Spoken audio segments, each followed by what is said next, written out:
Assalamualaikum warahmatullahi wabarakatuh. Bismillahirrahmanirrahim. Alhamdulillahirabbil alamin. Allahumma sholli ala sayyidina Muhammadin wa salam alihi wa alihi. Yang saya hormati Abi Amirullah SPD selaku Bidang Studi Sejarah Budaya Islam, dan teman-teman kelas 9 yang saya sayangi.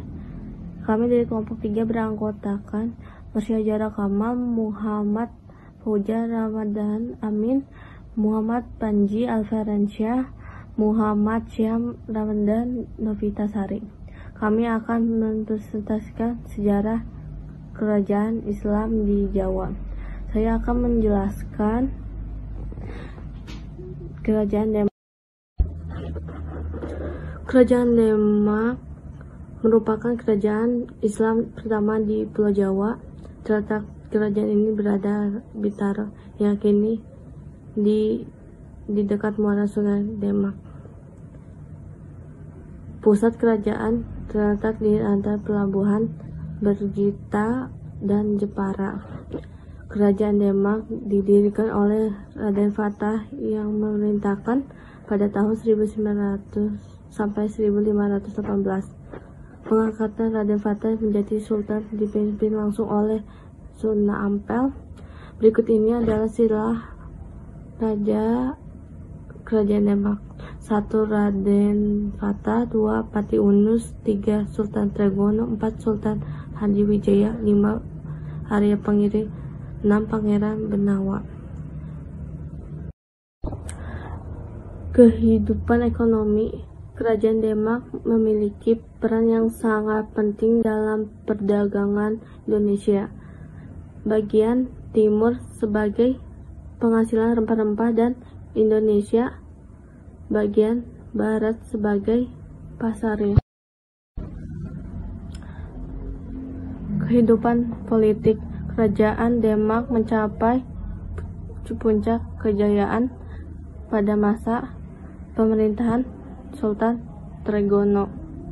Pada tahun 1546, Sultan Tregono wafat. Sejak saat itu, Kerajaan Demak mulai mengalami kemunduran akibat terjadinya perebutan tahta kerajaan. Kehidupan budaya.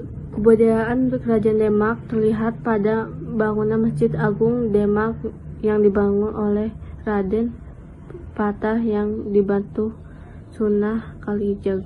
Kerajaan Pajang merupakan kelanjutan dari Kerajaan Demak.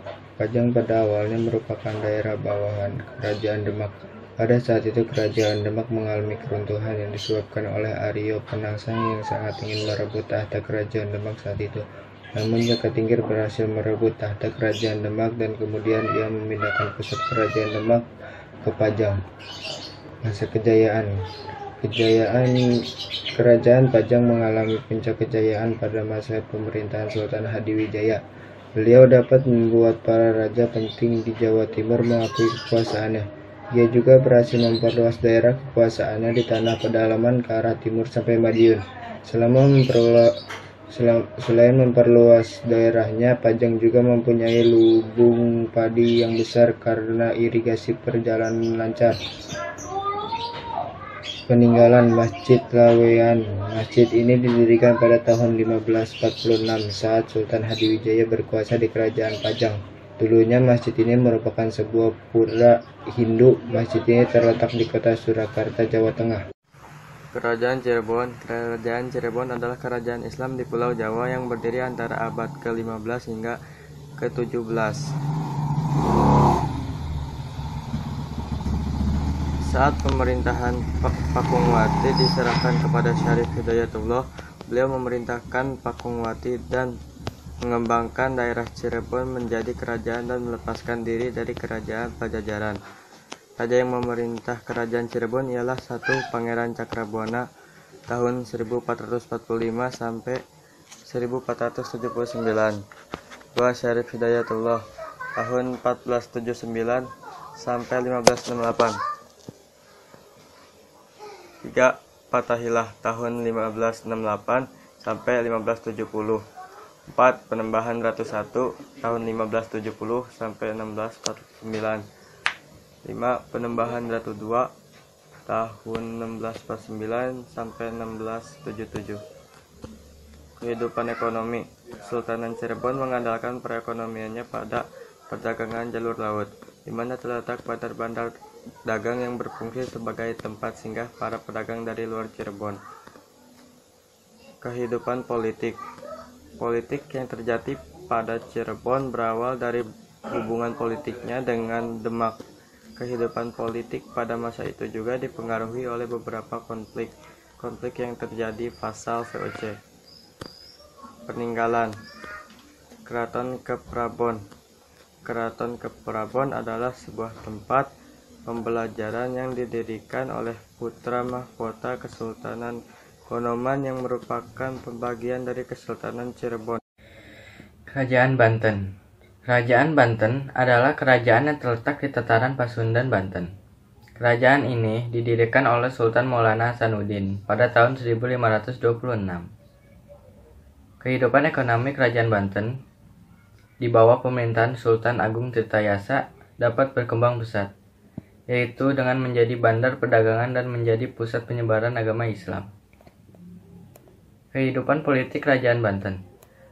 Raja pertama Kerajaan Banten yaitu Sultan Maulana Hasanuddin. Dia raja terakhirnya adalah Raja Muhammad. Kerajaan ini mencapai puncak kejayaan pada masa pemerintahan Sultan Agung Tirtayasa. Kerajaan Banten diislamkan oleh Fathahillah pada tahun 1527 setelah ia mengalahkan Kerajaan Sundan Kelapa. Peninggalan Kerajaan Banten. Peninggalan Kerajaan Banten, Masjid Agung Banten. Masjid ini dibangun tahun 1652 di masa pemerintahan Sultan Maulana Hasanuddin. Masjid Agung Banten ini menjadi salah satu peninggalan Kerajaan Banten sebagai kerajaan Islam di Jawa Barat. Kerajaan Mataram Islam. Kerajaan Mataram Islam adalah kerajaan Islam di Jawa yang didirikan pada abad ke-16. Pendiri Kerajaan Mataram Islam adalah Danang Sutawijaya yang bergelar Panembahan Senopati. Ia memerintah pada tahun 1575 sampai 1601. Panembahan Senopati wafat pada tahun 1601 dan dimakamkan di Kota Gede, Yogyakarta.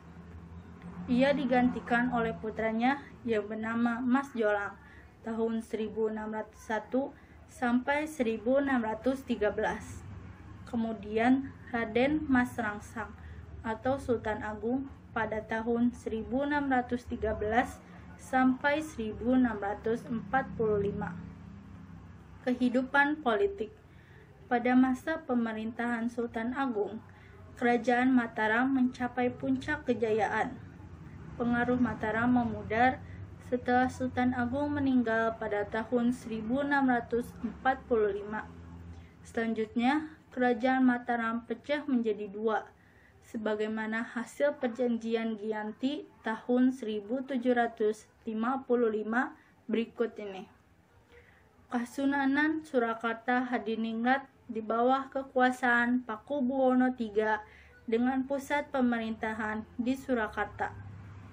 Kesultanan Yogyakarta Hadiningrat di bawah kekuasaan Pangeran Mangkubumi yang bergelar Sultan Hamengkubuwono I dengan pusat pemerintahannya di Yogyakarta. Pada tahun 1813 terjadi perpecahan lagi, sehingga Kerajaan Mataram akhirnya terpecah menjadi 4 kerajaan kecil sebagai berikut.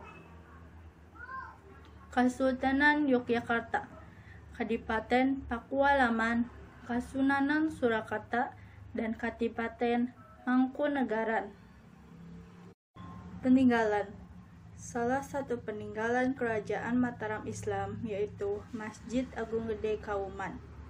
Masjid ini dibangun pada tahun 1773. Pembangunan masjid ini ditandai dengan candra sengkala yang berbunyi Gapura Turs Winayang Jalma. Sengkala tersebut tertulis pada prasasti di serambi masjid. Sekian dari kelompok kami. Mohon maaf bila ada salah kata atau ucapan. Terima kasih. Wassalamualaikum warahmatullahi wabarakatuh.